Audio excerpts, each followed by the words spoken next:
Hi, it's Mark, and today with Photoshop on our screen and a picture of Newcastle and Gateshead, Newcastle on the right and Gateshead on the left, and the River Tyne sweeping majestically between the two under our fabulous bridges, our brilliant architecture and our great nightlife, we can only possibly be editing in Nik Collection. Yes, not Photoshop, well, bit of both. Previously on our Nik Collection, on our collection of Nik Collection videos, we looked at the mechanics of masking. That's that one there. Don't go and look at it now. Watch it after this one. If you're going to go now, I need a note from your mum. Right? So we've got Newcastle and Gateshead. We've got all these layers lined up ready with all the adjustments and masks ready to go. And let's say we want to edit in color effects. So let's choose color effects from our preferences. I was asked a question why I use preferences, not the individual modules.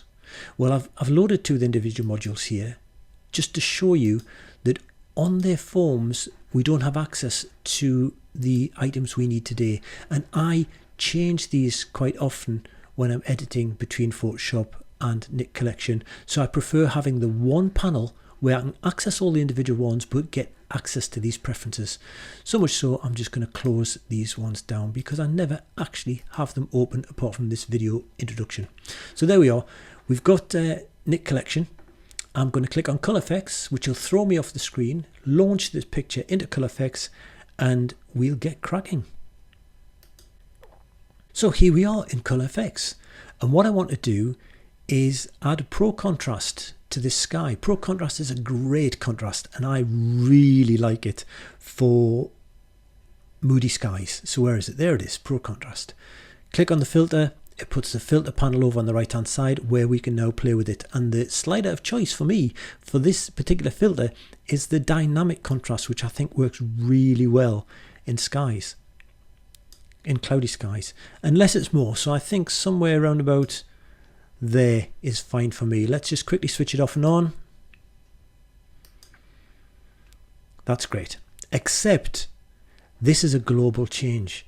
Any filter you click that comes over the right hand side to play with is a global change, and that's why and where local adjustments come in place and these various mask options. However, on this occasion we've got this input, well, we've always got import masks, but let's click on it. We've got Photoshop Sky, Photoshop River, Photoshop Key Wall, Photoshop Buildings, and a little thumbnail showing what the mask actually looks like. These are all the masks that we had in our Photoshop document. Let's click on Sky. And now, when I switch it off and on, it is only impacting the sky. Well, as you would imagine. However, the mask was brought over from Photoshop. Now we'll be looking at some of the ways to save this document later, but for now I'm just going to click apply to take us back into Photoshop and my ugly mug. There you are. Right, let's close that. Incidentally, I love the way it labels the layer for us. It tells us the module we use, the filter we use, Pro Contrast, and the application we were in this case, Color Effects. If you'd used more than one filter, by the way, it wouldn't list them all, it would list none. It would just have Nik 9 color effects, which is good documentation anyway. So there you go. We have successfully gone over, done an edit in Nik Collection to use a feature that we liked, which for me was the Pro Contrast for skies, and we took with it a mask we already had built in Photoshop. It isn't just a one-way street though. You can actually create a mask using some of the control points and things in Nik Collection and have the details of that mask passed back to Photoshop for use if you want it. So if that's something you want to learn more about, I've already demonstrated the very basics. We need to discuss the preferences panel, and we need to do one or two other things, but we'll get cracking after I've filled my coffee and I've played the titles, so that should take me about 7 seconds. I haven't entirely disappeared from your screen because I forgot to tell you that I got this software from DxO for free. To do with what I will, and I'm doing with what I will and telling you all about it. I have a discount code for 15% off on new customers. That's that one there. There are details down below in the notes too, and I get a commission from that, and my commission is all going to the Motor Neuron Disease Association, which is a fabulous charity that I've supported for years. So If you like the software, I'm sure you will, and you choose to buy it, and you use my discount code, I surely like to think you will, then thank you from me and thank you from the Motor Neuron Disease Association too. Now I am disappearing from the screen.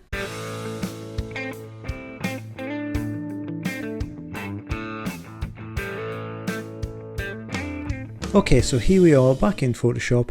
Here's our masks, here's our picture, and we're going to edit in Nik Collection.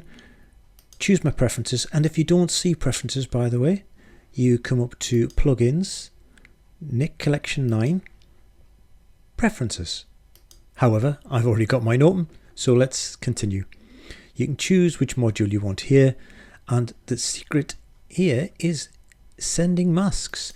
Now I choose all masks because why not? I don't necessarily want to go back and forward, and there's no great shakes in sending them all. I don't have to use them, but if I decided I needed one and I didn't send it, I'd have to go back in my edit and bring it over. So I may as well choose all masks or no masks and selected masks. So if I went selected masks, edit and color effects, I could then make the selection of which masks I want. That is the default, but I have mine on all masks. So when I go through, I don't even get paused to answer that prompt. It takes me straight in, and if I put something on like colorize, it doesn't really matter, and I go to local adjustments, import masks, I can then pick which ones I actually want. So let's just choose the river because I like this metallic look that we have in the river. It's made it more dark and silvery. So if I switch this off and on, that's even without changing the colorize settings. If I want to make it a bit more moody, I could do that. Make a bit more strength in there. There we go, a little bit more dramatic there, a bit more steel in the water. Okay, so that's the application of the mask, which is no different to what we saw in the introduction. However, let's add one or two other little tips. Let's say I like the look there, but I'm not too sure, but I don't want to dismiss it. Well, I'm going to click Send as a Layer. You will see this pop up. Layers are created upon closing the plugin. Multiple layers may require more processing time. Thank you very much. If you don't want to see it again, click Do Not Show Again before you click OK. I don't select Do Not Show Again because I might have future videos I'm doing and the people are seeing those for the first time and they won't see the pop-up. So I need to leave all my pop-ups enabled. So I'll click OK. Right, so I wasn't quite convinced about that. So let's try a different tone. I want to go that one and make it a little bit more blue. Now I don't like this color. I'm just choosing it to make it look like it is completely different from the previous one. And you know what? I'm going to send that one as a layer as well. And then I'm going to back out and think, hang on a second. I'm not too happy about that at all. Let's go and do what we were doing before. I rather like that Pro Contrast. Let's put Pro Contrast. Let's put it in the river. So import my mask. Choose my river. And now let's put Dynamic Contrast into the river to get lots more specular highlights and make that reflection pop. So switch it off and on. And you know what? I think, yeah, I'm happy with that. So I'm going to click apply. Now when this passes back to Photoshop, it'll take a little bit of time because it's got a few versions to render. Let's do that.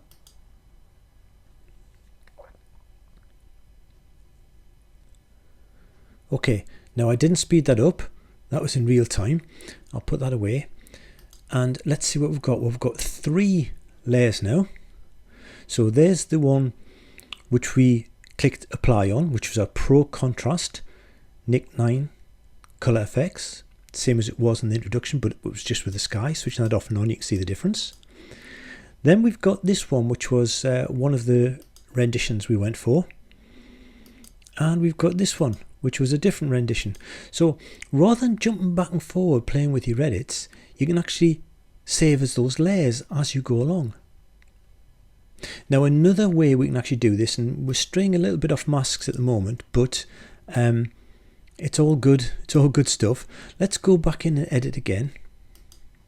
So this time we're going to use color effects, I'm going to go into color effects, and while we're in color effects, I'm just going to put some clear view on, something I know that I can make quite intensive, so you can definitely get to see what I've actually done in terms of an edit.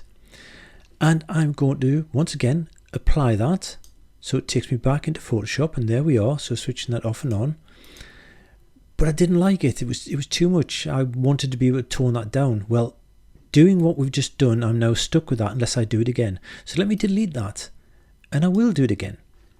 So color effects, clear view, very, very heavy-handed, and instead of applying, I choose Smart Object and then apply. This time when we're back in Photoshop with this hideous looking edit, this looks a bit different. It's now a Smart Object. I can double click on Nik 9 color effects there, takes me back in, but this time I've got the panel exactly where it was with the exact same settings, so I can now tone it down to where I probably wanted it to be, which is a little bit more subtle, and click apply. And now I'm back into Photoshop, and if I wanted to change it again, I can go into and just click on it again. I don't know, put a color stylizer on and then apply. So whereas before we were saving layers and we ended up with 3 or 4 variations, all of those were static. But by using smart filters, it's just the one layer, and you can go back in and have access to all of the presets and panels you used and tweaked to make that, and you can undo and redo on them. Okay, let's throw that in the bin too. And let's jump over back last time into, one other thing. This is the other thing I use.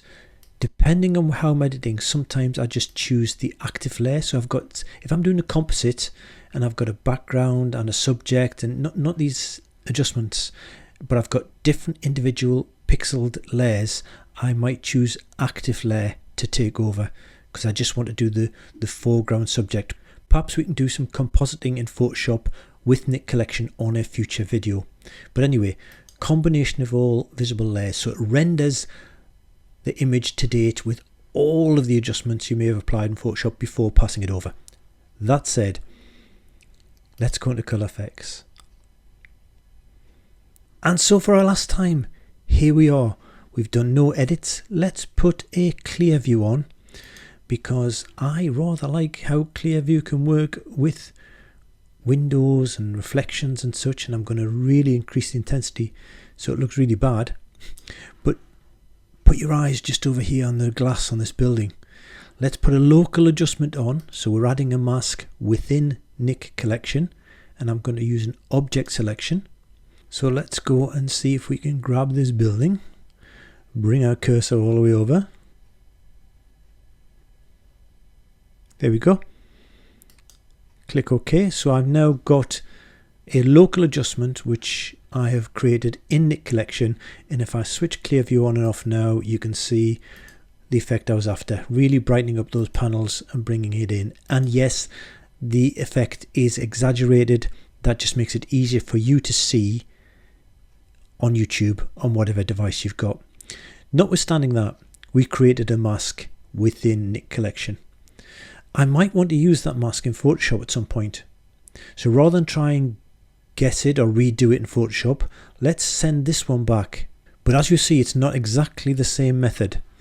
So what we need to do here is open up a little drop down, include the plugin masks, and it was AI Mask Object 2. That's because that's what it was called. I mean, if I just change the name of that to glass building.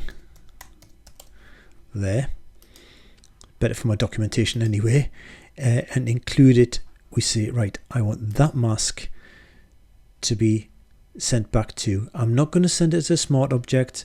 We've done that. Let's just click apply, And what we have now, I'll close that, we have this layer which, as you can see on the left, it is applied to the building. But I actually think I want to possibly do a bit of colour change in there, and whatever I want to do, I'm doing it in Photoshop. Now, where's this mask? Well, the mask is under channels. There it is in channel. So if we control or command, that's control on a PC, command on a Mac, and click on it, notice how it's made the selection. It's used that channel that came back to give us the means to get that selection. Let's go back to layers. Now, if I apply a local adjustment in Photoshop, let's say curves, and I have a selection, doesn't matter what local adjustment, if I've got a selection, the adjustment comes in place with the mask applied to it. I can prove that just by bringing that down, and the whole building goes dark. So I've now created a mask in Nik Collection. I've brought it back to using Photoshop, and I am going to use it to actually put more contrast in there to really make the paints pop a little bit more. So we had our adjustment in Nik Collection come through to colorize it, and now we've used the mask that came back to give us a template or a mask to add an adjustment. So there you have it. We've passed back from Nik Collection. Now there's an awful lot discussed in this video in a relatively short space of time. So with it being a short video, go and have a coffee and watch it again. If nothing else, it ups my view count. Speaking of which, if you think you got anything from this at all, please give it a like. If you've got any questions, put them in comments below, and I answer every question I get asked. And if you want to do me a favour, please click on that subscribe button if you have not already, and possibly ring that bell to be notified of future editions. I will see you on the next one. Bye for now.